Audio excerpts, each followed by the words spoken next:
할렐루야. 하나님께서 여러분의 삶에 놀라운 은혜를 함께 하시기를 축복합니다. 자, 이 모세와 홍해 바다, 이스라엘 백성들이 그들의 민족을 형성하게 된 가장 직접적인 계기죠. 물론 애굽 장자의 죽음도 있고 또 탈출하게 되는 여러 가지 중요한 역사가 일어났지만, 만약에 홍해 바다를 안 건넜다면 어떻게 될 것인가? 그러면은 꼼짝없이 이 이집트 파라오에게 끌려갔을 겁니다. 자, 이 애굽 군대가 처음에는 다 나가라고 했다가 실제로는 이제 자기 장자의 죽음과 이 이집트의 초태생의 죽음을 보고 이거 꼼짝을 못하고 다 내보냈지만, 막상 여러분들 아시다시피 이게 120만 명이 되는 노예들입니다. 자기 집에서 밥도 하고 설거지도 하던 또 이런 사람들이죠, 그죠? 노예로 그렇게 쓰던 사람들인데 갑자기 다 사라져 버린 거죠. 그래서 건축은 중단되고 또 일상들이 제대로 이어지지 못합니다. 그러니 이게 너무 아까운 거죠. 이 무임금 유노동력이라고 하는 이 120만을 다시 찾아야 되겠다. 이게 가장 직접적인 이유 중에 하나이고, 또 갑자기 이 파라오가 이 애굽 사람들도 마찬가지겠지만 복수심에 불타서 다 우리 애들도 다 죽이고 말이야 하면서 이들을 찾아 나선 것이고, 그리고 딱 보니까 그냥 광야로 계속 도망가서 모르겠는데 그게 아니고 희한하게도 방향이 바다로 갔다는 거예요. 바다로 갔으면 이제 도간에든 쥐다 이렇게 생각을 하고 쫓아간 것입니다.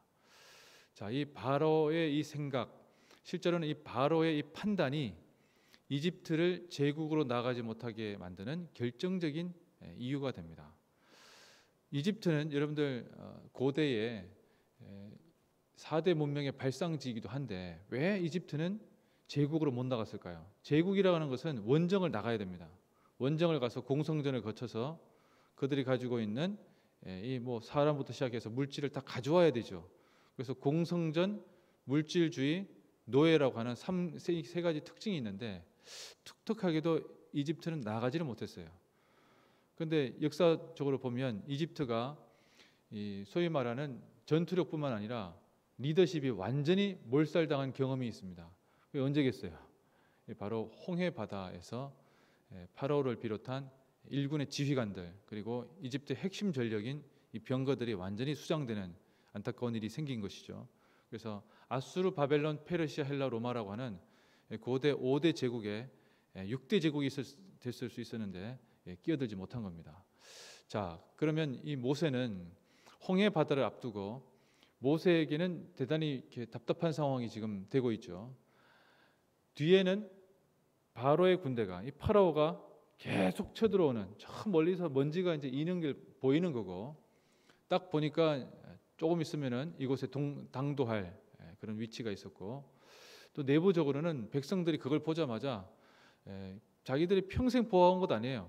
파라오의 군대가 얼마나 잔인하고 또 전쟁에 있어서 얼마나 용맹하게 싸우는지를 잘 보고 있기 때문에 자기들은 오합지졸 아닙니까? 자기 뭐가 있겠습니까? 아무것도 없는데. 그래서 우린 다 죽었다. 내부적으로도 모세를 아주 강하게 압박하고, 외부적으로도 딱 봐서는 딱 죽을 각오로 상황이 되었습니다.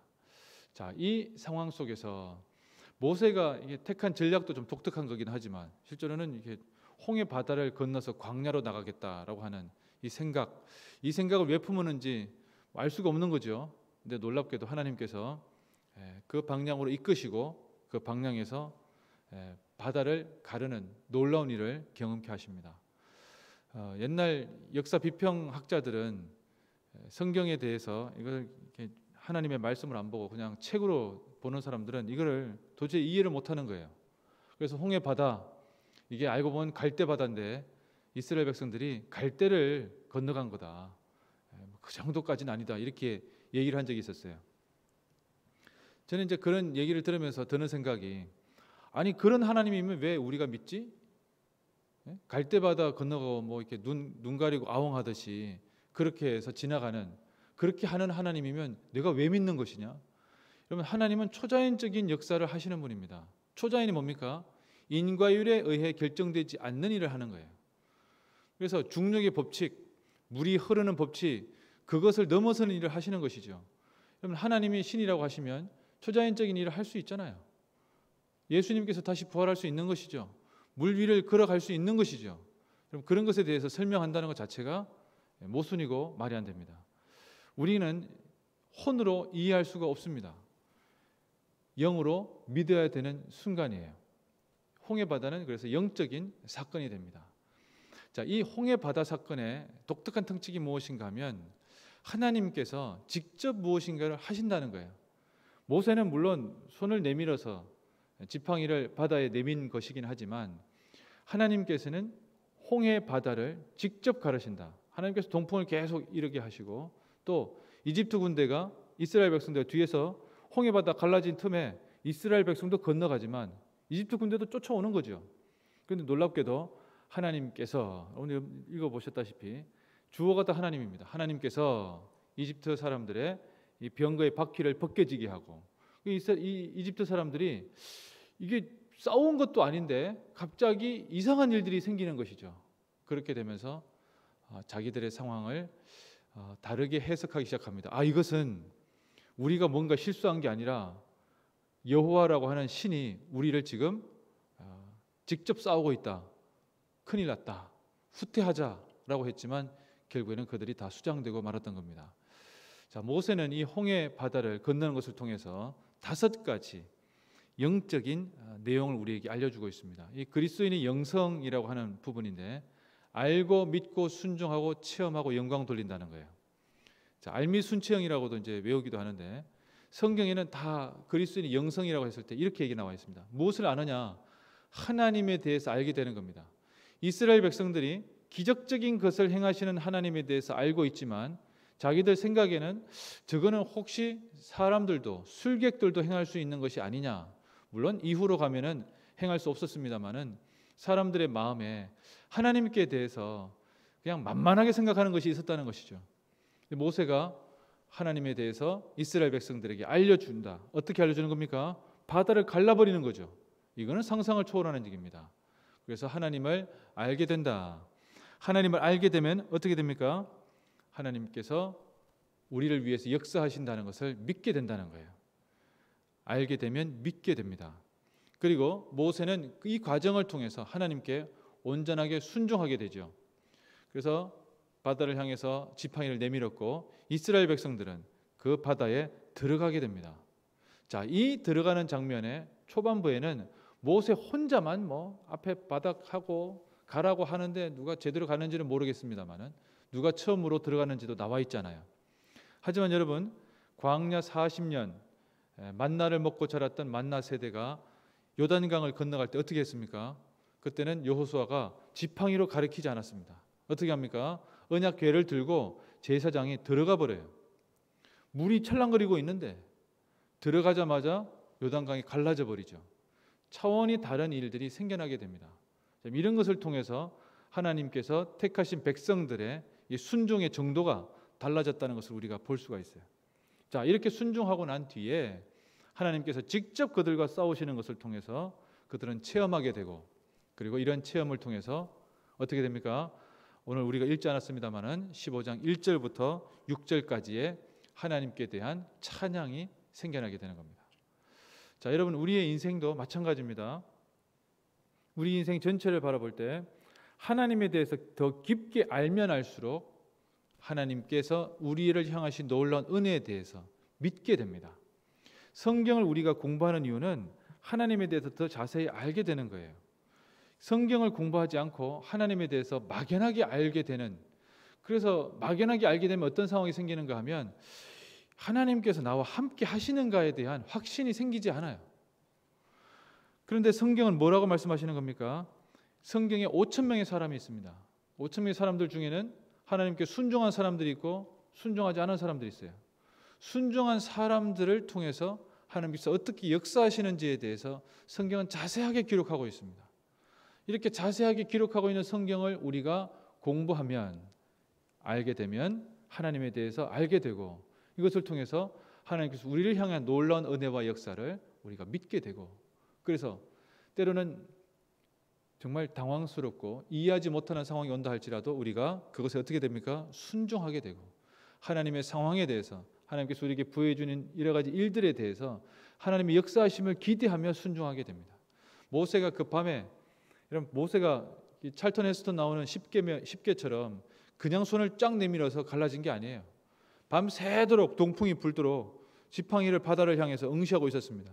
가장 외로운 사람 모세였어요. 이게 갈라져야 되는데 하고 한번 상상을 해봅니다. 리더의 자리, 실제로 이제 목회의 자리라고 하는 게 이제 좀 외로운 거죠. 계속 하나님의 역사하심이 이루어지는 것을 밤새도록 동풍이 불어서 바다를 가를 때까지 지켜보고 있었다는 거예요. 모세는 하나님의 역사하심에 대해서 깊게 바라볼 수 있었다는 겁니다. 백성들도 그러한 놀라운 일들을 같이 경험케 했으면 좋겠다라고 하는 마음도 들어가 있었겠죠. 여러분, 그것이 그들의 일생 가운데 홍해 바다의 이 경험은 세례와 똑같은 것의 비유라고 할 정도로 놀라운 경험이 됩니다. 여러분, 여러분의 삶에 홍해 바다 경험을 할 때가 있을까요? 여러분들이 영적인 시각을 가지고 여러분의 삶을 되돌아보셔야 됩니다. 그렇기 때문에 여러분, 어떤 경험인가 하면 도저히 내가 할 수 없는 일들이에요. 그래서 이거는 내가 했다고 할 수도 없어요. 여러분, 모세가 지팡이를 내밀었다고 해서 모세가 했다고 하겠습니까? 그럴 리가 없죠. 누가 하신 거예요? 하나님께서 하셨다는 겁니다. 여러분, 영적인 사건의 가장 본질은 이게 이루어졌는데 사람들이 야, 대단하다 이렇게 얘기하잖아요. 야, 그거 어떻게 한 거야? 네가 그게 가능하겠어? 그러게 내가 뭘 했을까? 이렇게 된다는 거예요. 어떤 일이 이루어지고 난 뒤에 야, 그거 내가 어떻게 했는지도 모를 정도로 일이 잘 되었는데 내 능력 가지고 한 것도 아니야. 그래서 사람들이 뭐 얘기 좀 해보라고 그러고 야, 어떻게 그거 했냐고 얘기를 물어보면 답하는 게 나도 모르겠어 라고 된다는 거예요. 그럼 이것이 하나님께서 하시는 일들의, 하나님께서 하시는 영적인 일들의 놀라운 결과예요. 그래서 하나님께서 하셨다라고 하는 고백이 입에서 자연스럽게 터져 나옵니다. 그래서 사람들에게 그런 일들에 대해서 간증하게 되는 것이죠. 사랑하는 성도 여러분, 여러분의 삶에 이런 일들이 있으시기를 축복합니다. 여러분의 삶에 능력을 발휘할 때도 그런 거잖아요. 내가 이게 제대로 준비했나? 이렇게 생각을 했는데 아니, 상관이 또는 지휘관께서 야, 기가 막히다 이러면 된 거 아닙니까? 제가 알고 있는 분은 지휘관에게 또는 위에 있는 분에게 보고를 들어갈 때 내가 한 장짜리 보고를 쓴다 할지라도 지휘관이 10장을 읽은 것과 같은 효과를 내게 해달라고 늘 기도하면서 보고서를 들고 들어갔다는 거예요. 그런데 어김없이 지휘관은 칭찬을 했다는 겁니다. 이게 그런 체험이죠. 그런 체험을 제가 들으면 저분은 기도하는 사람이 맞구나 생각이 듭니다. 여러분의 삶 속에 이런 일들이 일어나시기를 축복합니다. 여러분, 사람의 마음에 든다는 게 그게 보통 일이 아니에요. 이 보고서 잘 쓴다고 해서 될 일이 아닙니다. 기도하고 하나님께서 이끄시는 역사를 바라보는 것이고, 우리 자녀들에게도 시험 치기 전에, 시험지 나눠주기 전에 공부하라고 여러분 기도하라고 여러분들 말씀하시죠? 그거 왜 하는 겁니까? 저는 늘 기도했습니다. 왜요? 잘 찍히게 해달라고 또 있습니다. 그러나 더 중요한 게 있죠. 공부를 했는데 생각이 안 날 수 있어요. 공부한 것 생각나게 해주시고 공부하지 않은 것도 갑자기 생각나게 해달라고 기도했습니다. 실제로는 뭐 2개나 3개 틀리고 맞고의 수준의 상황이라면 그런 기도는 더 의미가 있겠고, 그러나 공부 하나도 안 하고 아버지 이렇게 하면 또 곤란하겠죠, 그죠? 하나님도 아이고야 이렇게 되는 것이고. 여러분, 우리가 자녀들에게 늘 얘기해야 됩니다. 열심히 공부해라. 그러나 반드시 기도해라. 하나님께서는 놀랍게 역사하신다는 겁니다. 여러분, 이것이 체험이 되면 공부를 하든 무엇을 하든 하나님에 대해서 더 깊게 알게 되는 것이죠. 여러분의 삶 속에 이런 일들이 일어나시기를 축복합니다.